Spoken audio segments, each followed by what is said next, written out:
Hey YouTubers, it's Charlie. So they got a Justice League Dark live action film in production. This is going to be a breakdown of what's going on, the characters that they're going with, and just a reminder about the animated Justice League Dark that's coming up too. So most of you probably have a vague idea of what Justice League Dark is. It's basically like a Justice League for Magic users. When they did Flashpoint, like the big Flashpoint event, the New 52 came along, they rebooted the team, swapped old characters out, new characters in, and part of the initial storyline was to explain why exactly you needed a magical Justice League when you had the real Justice League with Superman, Wonder Woman, Batman, and all the other characters. Like, if they're badasses, why do you need a Justice League Dark?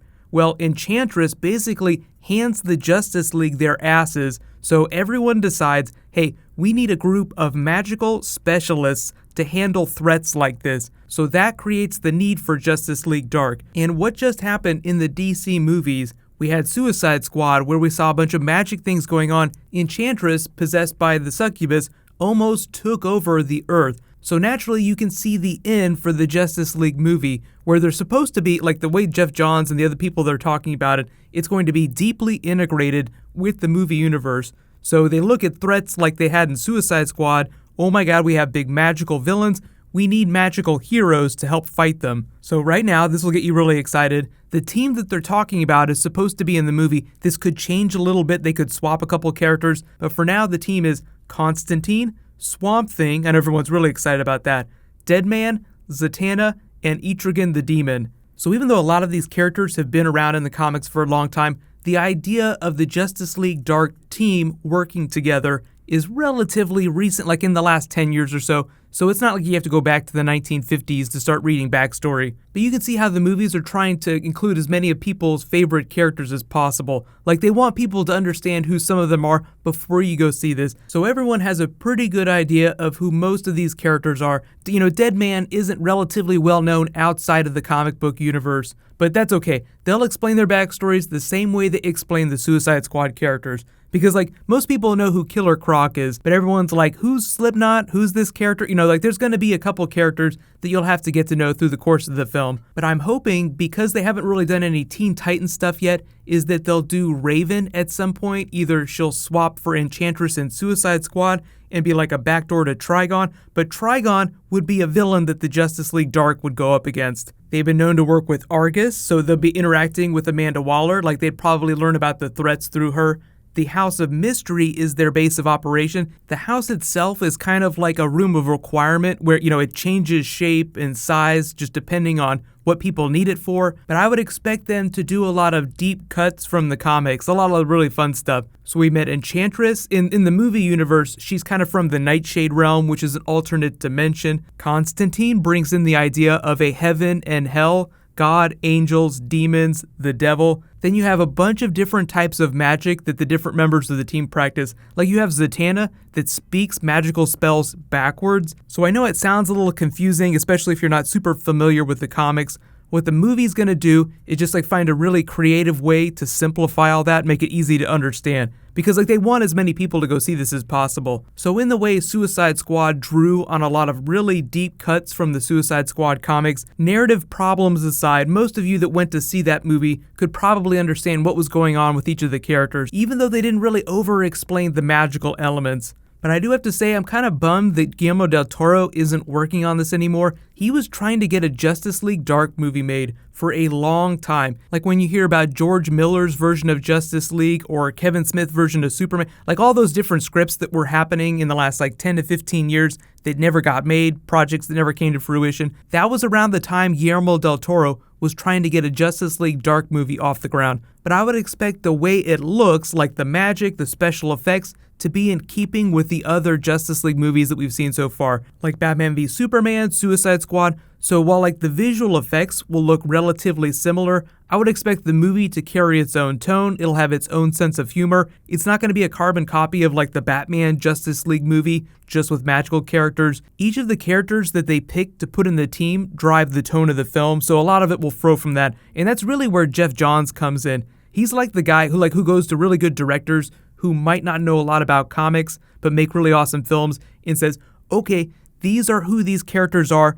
This is their motivation. This is kind of the tone of their character. So while he's definitely co-writing the Batman movie with Ben Affleck, the Batman solo film, he's also probably going to be working on the scripts for some of these other movies too. Like, he is actually a credited co-writer on the Wonder Woman script, which is why I'm really excited. Like, I can't wait to see Wonder Woman, just because it's the beginning of the Geoff Johns era of the DC movies. Some of you may have seen around Comic-Con, there was a trailer for the animated Justice League that is going to be dropping later this year. Now, that is separate from the live-action Justice League Dark that I've been talking about in this video. But if you want a good primer for Justice League Dark, watch the animated movie. It should be a lot of fun. And they even got Matt Ryan from the Arrowverse to voice the Constantine role. It's the magic of the house. Decided it wanted to experience humanity and gave itself a body. It sure did. We also have Black Orchid, who is a manifestation of the house, which is different than it's been in the comics. Your life is a patchwork of blackness with no time for joy. How do you cope with it? I have a butler.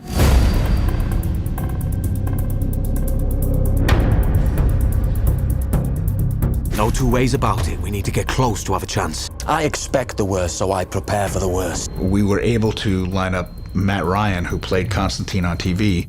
He really was Constantine to me. I really wanted to jump into this project to play Constantine in a different context, around some of the iconic characters that are in the DC Dark world. Alec Holland was murdered by terrorists. His body was never recovered. Innocent lives are at stake. I think it's one of the best Justice League scripts so far. Do you see why I can't do what you do?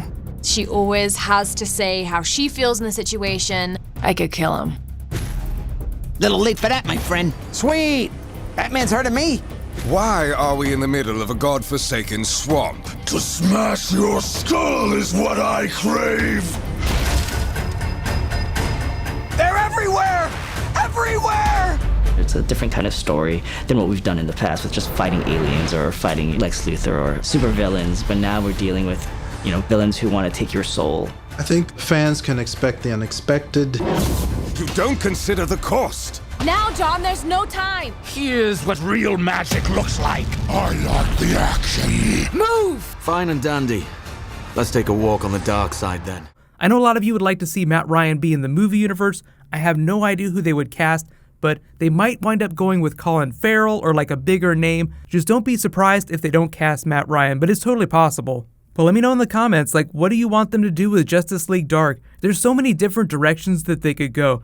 We haven't really done a lot of magical stuff in the DC movies, and now it's going from like zero to amazing weirdness overnight. It's going to be so much fun. I know I just did that Guardians of the Galaxy video where I talk about how Marvel Phase 3 is going like maximum tentacle. I have a fever, and the only prescription is more tentacles. And now Marvel has hired Dan Harmon to punch up Doctor Strange, so he's just gonna Cronenberg the shit out of that movie. And if you don't know what that means, Dan Harmon is just the person who writes all of Rick and Morty, which is one of the best new cartoon series. So if you haven't seen that, go check it out. But it just means that all the comic book movies, Marvel and DC, are getting way weirder in the best possible way. So what's going to happen is I'll do more Justice League Dark as they announce people. Like, they'll start casting people eventually. They have to hire a writer first. They haven't written the movie yet. I'm expecting it probably won't drop till 2018, 2019 at the earliest. So we probably won't even see the first teaser, at least until like the beginning of 2018. They're still filming the regular Justice League, so I mean, it's going to take them a while to finish that. But I am expecting some more teasers towards the end of the year. We'll probably get a Super Bowl trailer. It's actually going to be really good for Super Bowl trailers next year